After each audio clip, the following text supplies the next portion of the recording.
नमस्कार शिक्षक साथियों, कैसे हो आप सभी का स्वागत है हमारे यूट्यूब चैनल पे।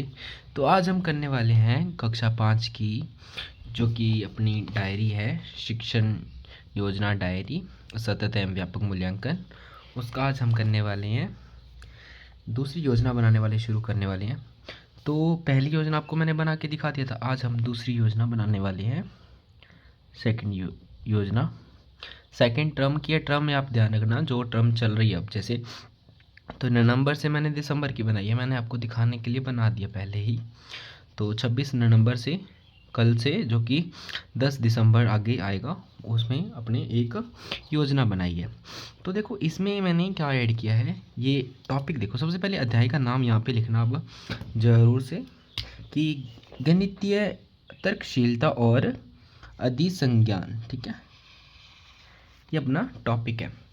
अब अपने पास देखो कि यहाँ पे आपको रोल नंबर लिखने हैं। समूह 1 के जो भी बच्चे हैं, आपके समूह जो कक्षा स्तर के बच्चे हैं, उनके आपको यहाँ पे रोल नंबर लिख देने हैं। जो कक्षा स्तर से नीचे है, जो समूह 2 के अंदर आते हैं, उन बच्चों के रोल नंबर लिखने हैं। और यहाँ पे कुल बच्चे लिख देने हैं, जो भी जितने हैं उसने लिख देना। उसके बाद है संपूर्ण कक्षा के लिए अधिगम प्रतिफल, मतलब ये योजना बना रहे हैं उसके प्रतिफल क्या होंगे। इसमें देखो, जैसे विद्यार्थी की तार्किक सोच, पैटर्न पहचान, तुलना व समस्या समाधान और तर्क के आधार पर सही निष्कर्ष निकाल सकेंगे। ये अपने इस जो कि योजना बनाई है उसके क्या है, प्रतिफल है। उसके बाद पता है क्या करना आपको, देखो उसके बाद है संपूर्ण कक्षा के लिए प्रस्तावित गतिविधियाँ। मतलब पूरी कक्षा के लिए आपको ऐसी गतिविधियाँ तैयार करनी है। उसमें से आपको सामूहिक अलग गतिविधि तैयार करनी है, उप समूह अलग करनी है, व्यक्तिगत अलग करनी है। तो सबसे पहले शिक्षक साथियों आपको लिखना है, हेडिंग डालनी है सामूहिक। अब सामूहिक में क्या आएंगे, सामूहिक मतलब जो पूरी कक्षा के लिए होता है, पूरी कक्षा समूह होता है। विद्यार्थी मिलकर संख्यात्मक पैटर्न पहचान खेल खेलेंगे, जिसमें हम बच्चों से प्रश्न, मतलब जो शिक्षक है वो बच्चों से क्या करेगा, प्रश्न पूछेगा और मार्गदर्शन देगा, और चार्ट और बोर्ड का उपयोग करेंगे। आपको देखो, अगर संदर्भ सामग्री इसके साथ में लिख सकते हो, समयावधि भी साथ में लिख सकते हो, यहाँ अलग से आप ना, जैसे मैंने यहाँ पे लिखा आपको बताऊंगा मैं, वो आप देख लेना। अब आगे उप समूह वाला। उप समूह में क्या करना है कि आपको छोटे छोटे समूह बनाने हैं, 4 4 5 5 बच्चों के समूह बनाने हैं। उसको बच्चों को काम देना है। किस तरह से काम, देखो छोटे छोटे समूह विद्यार्थियों का वर्गीकरण करके मिलान व तर्क आधारित पजल हल करवाएंगे, और सहायता देकर और वर्कशीट का उपयोग करके अधिकाय मतलब सरल करेंगे, जो कि बच्चे हैं अधिकाधिक। उसके बाद है व्यक्तिगत, मतलब बच्चा एक एक बच्चा क्या क्या काम करेगा, एक एक बच्चे के लिए क्या क्या गतिविधियां अपने देंगे कि वो करे। प्रत्येक विद्यार्थी तार्किक प्रश्नों वाली कार्यपत्रक, अपने एक कार्यपत्रक तैयार करेंगे, जिसमें अपने ऐसे प्रश्न को तैयार करेंगे जिससे बच्चों में सोच, जो तार्किक सोच है, समझने की, जो एकदम सोचने की क्षमता विकसित हो, वैसे कार्यपत्रक अपने तैयार करेंगे। और हम आवश्यकता पड़ने पर आवश्यकता अनुसार उसको सहायता और मार्गदर्शन अपने प्रदान करेंगे। उसके बाद है संदर्भ सामग्री, मतलब जो भी आपने योजना तैयार की है उसके लिए संदर्भ सामग्री क्या है, संख्या कार्ड का यूज़ किया है, आकृति प्लेट का यूज़ किया, आकृति सेट का यूज़ किया, और एबीएल किट लिख सकते हो, अन्य लिख सकते हो। अब मैंने समयावधि देखो लिखा हुआ है, सब चीज़ लिखा हुआ है, 15-20 मिनट जो कि है सामूहिक गतिविधि, उपसमूह और व्यक्तिगत गतिविधि के लिए दिया। ठीक है, ये तो अपना आ गया संपूर्ण कक्षा के लिए गतिविधि। अब अपने गतिविधि करवाई, इसका आपको सापेक्ष आंकलन करना है। क्या करना है, सापेक्ष आंकलन। तो आपको कैसे करोगे, जो गतिविधि आप करवा रहे हो साथ में, उसका आपको साथ साथ में आंकलन करना है।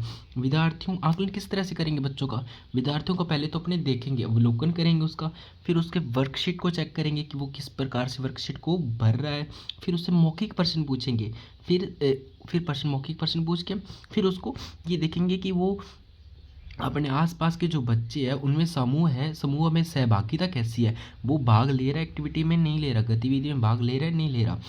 तो उसके आधार पर किया जाएगा, जिससे बच्चों की क्या होगा, इस जैसे ये प्रश्न पूछा, अवलोकन किया, इससे क्या होगा, बच्चों में तार्किक सोच, पैटर्न पहचान, समस्या समाधान, उत्तर समझाने की योग्यता को मापा जाएगा। तो ठीक है, ये हो गया। अब आप इसमें ना ये समीक्षा और अनुभव, ये मैंने क्यों नहीं किया, क्योंकि ना अभी जैसी योजना बनाई है, अब मैं ये अप्लाई करेंगे स्कूल में जाके बच्चों के ऊपर, और बच्चों ने क्या क्या सीखा, जब 15 दिन के बाद ख़त्म होगा तो आपने यहाँ पे भरना है इसको, अपने पहले नहीं भरेंगे कि बच्चों ने कैसे क्या क्या सीखा। जैसे आपको मैं दिखा देता हूँ, जैसे अपनी पहली योजना थी, इसमें बच्चों ने जो कि अध्ययन के दौरान बच्चों ने उत्साह से सहभागिता दी, मतलब पॉजिटिव चीज़ लिखनी है। अगर नेगेटिव चीज़ आ रही है बच्चों, अगर आपकी ये योजना बना के काम नहीं कर रही तो आपको योजना का दोबारा से बनानी पड़ेगी। तो अपने चलते हैं आगे वाले पेज पे। तो देखो साथियों, तो साथियों वीडियो की क्वालिटी थोड़ा सा लो हो और यहाँ बैकग्राउंड से नॉइस आ रही हो तो उसके लिए आपसे मैं माफ़ी चाहूँगा। तो चलते हैं आगे। कक्षा स्तर के बच्चों के लिए विद्यार्थियों के कक्षा स्तर के बच्चों के लिए आपको क्षमता संवर्धन, जो उनकी क्षमता है उसको बढ़ाने के लिए क्या योजना तैयार करनी है अपने। विद्यार्थी की क्षमता बढ़ाने हेतु नियमित अभ्यास देंगे। पहले तो बच्चों को गृह कार्य जरूर देंगे।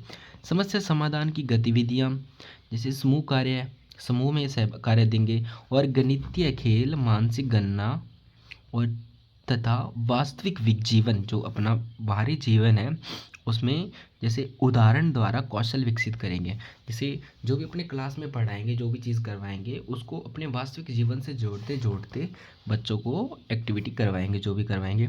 उसके बाद आ गया कक्षा स्तर से नीचे के बच्चों के लिए बुनियादी दक्षताएं और अधिगम लिखो। पहले दक्षताएं लिखते हैं अपनी। दक्षताएं क्या क्या है जो कक्षा स्तर से नीचे के बच्चे हैं। विद्यार्थी संख्या पहचान, गिनती और तुलना कर सकेंगे तथा वस्तुओं को समूह में बांट सकेंगे, मतलब गणना कर सकेंगे, समूह में बांट सकेंगे। ये आपको दक्षताएं हैं, ये बच्चे को आनी ही चाहिए। प्रतिफल क्या होगा। विद्यार्थी सोच, अवलोकन और तर्क का उपयोग कर गणितीय समस्याओं का समाधान कर सकेंगे।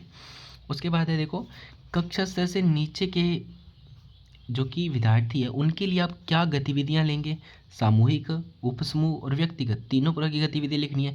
जैसे अपने कक्षा स्तर के बच्चों के लिए किया था, संपूर्ण कक्षा के लिए बच्चों के लिए किया था, उसी प्रकार से आपको अब कक्षा स्तर के बच्चों के लिए करना है। देखो इसमें क्या है, बच्चे मिलजुल कर गिनते गीत गाकर, संख्या चार्ट पढ़ना और फ्लैश कार्ड से मिलान करना, खेल खिलवाएंगे, ठीक है, उनसे गतिविधि करवाएंगे। फिर उप समूह में, छोटे छोटे समूह में गिनती जोड़ घटाकर पैटर्न पूरा करेंगे, प्रोत्साहन देंगे। उसके बाद है व्यक्तिगत, प्रत्येक बच्चा संख्या, मिलान, आकृति पहचान वर्कशीट पूरा करेंगे।